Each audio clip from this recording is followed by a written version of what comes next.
Hello and welcome to another edition of Convict Inc. I'm your host, Robert Rosso, creating content all day. If you like this video, please push like, share with your families, friends, neighbors, enemies, etc. Bruce Carroll Pierce. Does anybody know who Bruce Carroll Pierce was? Bruce Pierce was one of the founding members of the order. And let me go ahead and read the order. The order was founded in September 1983 by Robert J. Matthews, who was then the Pacific Northwest coordinator for the Neo-Nazi National Alliance, based in West Virginia, and also an associate of the Neo-Nazi Aryan Nations of Idaho. Matthews took the name of the group from the Turner Diaries, a futuristic race war novel written by William Pierce, founder and leader of the National Alliance. Ultimately, more than 20 people, including many members of the Aryan Nation and other groups, joined. Joined. Let me stop right there.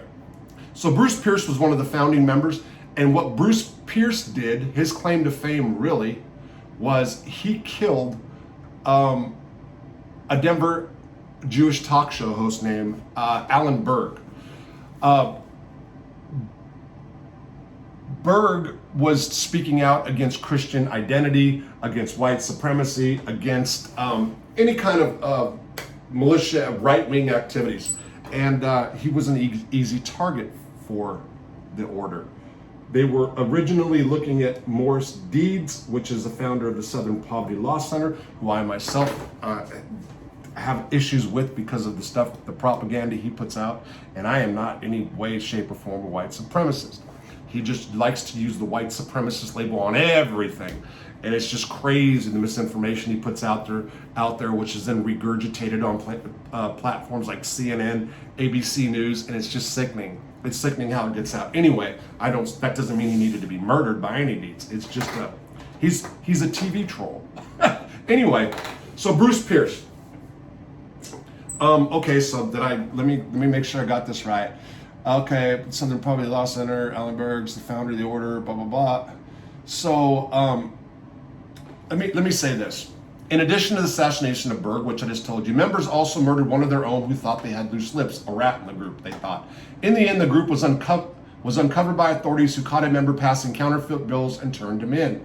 Matthews was tracked to a house on Whidbey Island, Washington, and killed in a fiery 1984 shootout with federal agents. His death is still commemorated annually by hardline white supremacists. So much like the Branch Davidians, Ruby Ridge, same thing happened with this guy. FBI goes in, they don't like somebody, and I'm not saying this guy was right or wrong. I'm saying that they just go in and assassinate people. And it seems like people with right-wing ideologies, they really go after it. That's true. And again, we can look at Ruby Ridge, make an argument there. Branch Davidian, although was Christian, he was, I wouldn't say right-winger. No, I wouldn't say that. But the point is, our government didn't need to kill him, and they didn't need to kill what's his name up on Ruby Ridge or the Branch Davidians the way they did. That is my personal opinion. Now let's get back to Bruce Pierce for a second. So let me tell you, Bruce Pierce, although a founder, another member named David Lane really outshined Bruce Pierce post-incarceration. By the way, Bruce Pierce was sentenced to over 200 years for his acts or criminal acts involved in the order. David Lane would go in prison, and he would ultimately really become something in the white supremacy movement even more. In prison, Pierce was largely abandoned by his allies. All of the men who served Matthews' cause, only David Lane, who died in prison in May of 2007, remained seriously involved in the white nationalist discourse after imprisonment. Lane wrote the movement's most famous motto, the so-called 14 words. We must secure the existence of our people and the future of white children. He also expressed some of his creepy attraction to a 14-year-old girl. I don't know about that, and I wouldn't even read that probably. But anyway, Pierce complained of his isolation in a letter from prison quoted in Leonard Zeskin's 2009 book, Blood and Politics. This is Bruce Pierce. There is no mail and no assistance at all for him. Frankly, it hurts to see mongrel drug dealers, pimps, and the ungodly receive more attention. So he was mad because he was at, I believe, Allenwood at the time, and there was a bunch of black people getting mail more so than him. That's what it really comes down to. And he was really bitter because David Lane outshined him in all ways. David Lane was a prolific writer, and to this day, if you look at anybody that's involved in the white supremacy movement, at least I should stop because I don't know the Spencer's core beliefs. I know Matt Hale believed in David Lane, so I don't know everybody, but David Lane was some sort of a god. His literature is in all the prisons, all the white gangs that at least try to start off being white supremacists or go to look at their white identity or try to really get into their race. Always look for David Lane for comfort and guidance, his words. So I was not in prison with David Lane. I was in prison with Bruce Pierce. I knew Bruce Pierce to be somebody who worked out religiously in one of the gym rooms, I believe doing some sort of martial arts. Tall guy, very serious, didn't smile a lot, didn't laugh too much. This is my recollection. And the interactions that I really had with Bruce Pierce, and I wasn't very fond of him, was in the hole. And this is what happened. There was a guy who we called Jerry Springer. Jerry Springer, I forgot his name. He was actually on Jerry Springer. I remember his celly's name was Dave Ratcliffe, I believe. He was on Chad Marks' show one. I want to say it's Dave Ratcliffe. But Dave was his celly, and this guy tried to escape. What he did was he used, I think, bed sheets or whatever to make a rope. But what he did was, during a movement, he climbed a fence, threw a bunch of clothes or ropes up on top of the building, and then came back down. So at nighttime on yard recall, he then shot up the fence and went to the top of the building, was waiting for recall, and then he was gonna scale down the building. Well, after he failed the escape attempt, they caught him up on the roof late at night. They rewound the cameras and they looked at everybody who was walking down the stairs or walking in the area where this guy climbed the fence and threw up these sheets, these ropes, whatever it was. Bruce Pierce happened to be either walking or standing there. At the time, I was downstairs, and I want to say on B range in the special housing unit. This is at USP Leavenworth. The special housing unit, as I said many times, is like a county jail within the prison. And I was in the cell by myself. There was times during my bid that I would refuse cellies, and this was one of those times, and they stuck me downstairs. All of a sudden, the door rolls open next to me, and in walks Bruce Pierce. And I heard somebody complaining the whole way. I had nothing to do with it. I don't even know why I'm here. Just womp, womp, womp, womp, womp, womp, womp. So I peek out the crack of my door. You can see through the crack of the door. The doors are automatic. I can got a little bit of a crack. I can see him, and I know it's Bruce Pierce. Now, me and Bruce Pierce never had any serious conversations that I can recall at this point. I knew him. I would say he knew me, but I don't know how much he knew me. He knew me at one time sitting with a couple guys from Arkansas, Bruce Neighbors and Willard Barnett.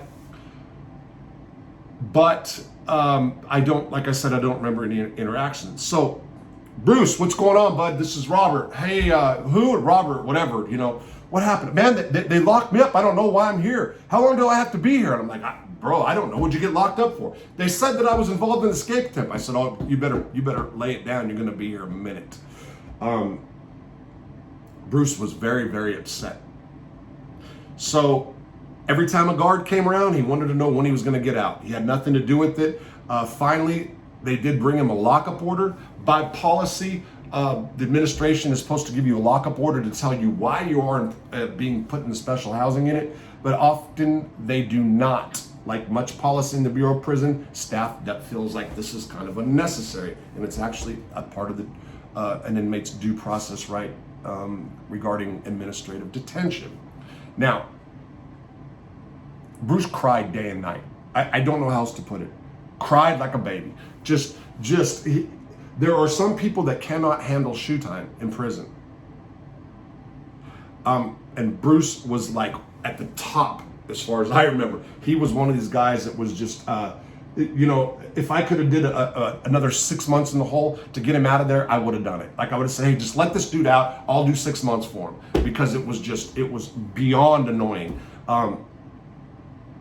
Kind of embarrassing. So I wasn't into the white supremacy, white anything kind of movement, but here's a guy that people believe was, even though he's kind of silent about it, and it was just wham, wham, wham, wham, wham, wham, wham, and that's the truth. So weekend comes around, Bruce, what can I do? What can I do? And finally, they had some good meals, and I'm like, Bruce, you can go on a hunger strike. Okay, how do I do that? You got to stop eating. Well, that's not necessarily true, but I wanted his trays. So, just so you tell the guards, this is what I told him. When the guard comes around, you make sure you tell him that you don't want to eat, and then tell him that I can have your tray. That's what he did. Hey, I'm not going to eat past my tray next door. That's what he did. Meal the next day. Hey, I'm not going to eat past me. That's what he did. So this is going on. This is like 2 days now. And then I'm like, Bruce, did you tell them you're going on an actual hunger strike? No. Okay, well, inform them you're going on a hunger strike. So here comes an officer with the tray. Listen, I'm going on a hunger strike. I don't want my tray past him. Okay, great. Now, by policy, when somebody announces that they're supposed to go on that they want to go on a hunger strike, several things are supposed to happen. I believe they're supposed to be moved to an isolation cell, and the water's supposed to be shut off. They're supposed to only water because they want to monitor the intake. They're supposed to come in there and look for any food. This is taken seriously. Why? Because they have to report any inmate that's on a food strike. I believe they have to report at least to region, if not to the central office. On a side note, I had a friend named Frank Morocco who went on a food strike for some petty reason, and they did blood draw. He went hard, like 10 days. They did a blood draw, and they found out that he had leukemia. So the food strike worked for him. Bruce Pierce, his food strike worked for me because they paid him no attention. Finally, about a week into it, the administrative staff or the executive staff came around. They come around on Wednesdays. They do rounds in the shoe. The inmates, we call it the Liars Club, because the warden, the EW captain, you know, the high executive, they'll come around and they want to see you, and they'll ask you if you have any questions, or they'll try to race by you. Okay, but they're supposed to stop. You got any problems? Blah, blah. Well, in the shoe, a lot of people have problems. Okay, so it takes them sometimes a couple hours to get through it. So they try to run through it, and they just lie to you. What's going on? I've been stuck in the hole 6 months, and I was supposed to be transferred 4 months ago, and I'm still here. Okay, we'll check into it. Quack, quack. And they'll just walk on. The Liars Club. Oh, I haven't had any toilet paper for 3 days. Okay, we'll make sure you get a roll. Quack, quack. They'll walk on. So that's how it really is. So I remember I thought they were just going to spin. The actual term, we call it spinning you. I thought they were just going to spin Bruce, and he was telling them that he was on a food strike and how long he's been, and the warden's like, no, you haven't. There's no documentation of it. And at the end of that day, they ultimately let Bruce out. He was not involved in the escape. He was truly innocent. But my God, did he cry. Bruce Pierce was later moved to the Allenwood, USP, I believe. Let me see. Let me try to find out. So, Monday. So Bruce Pierce was 56 years old and serving the 23 year of a 252 sentence at Allenwood Federal Correctional Complex in Pennsylvania when he died, 56 years old, of natural causes. Bruce Pierce, 56, dying of natural causes at the age of 56. It just hit me. Has anybody ever really looked into that? Maybe I should do some Google searches. I should have done it. My story was more about just Bruce Pierce, a guy who gave his life up for a cause.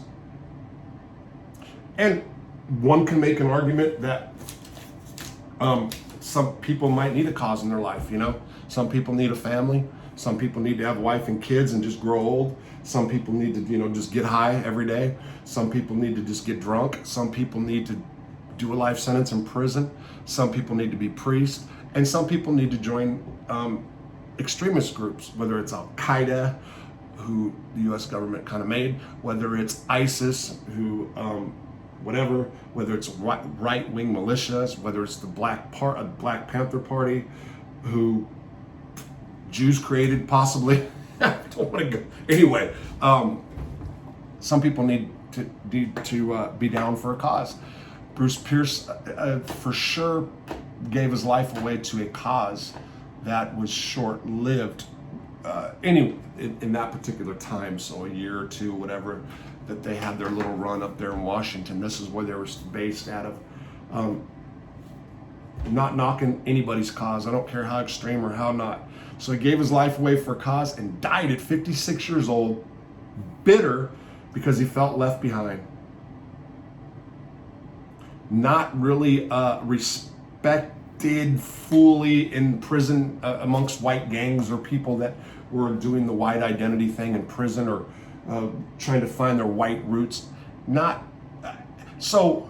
Even the guys that were go to him, he wasn't the guy. Guys gravitated towards a guy named Yori Call often. And again, everybody read David Lane's work, his co-defendant, one of the co-founders of the order, as a Bible. David Lane's literature is still considered gospel among white supremacists. Or guys in prison who all of a sudden want to be whiter. Prison's a very racial place. Every group does it. I talked to somebody yesterday who was in prison for a long time, and he's like, man, I grew up in a multicultural neighborhood, ghetto, poor, white boy. One of your brothers, Wilbur, dirty white boy, asked me when I came in, are you racist? I said, nah. He said, you will be soon.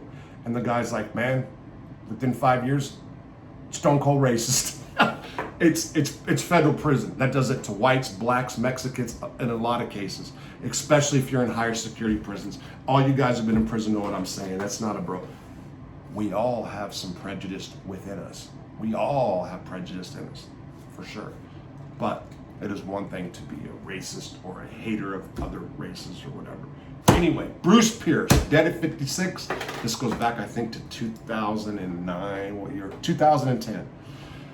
2010, Bruce died. So 12 years ago. Actually, August. So we're coming up on his anniversary of death.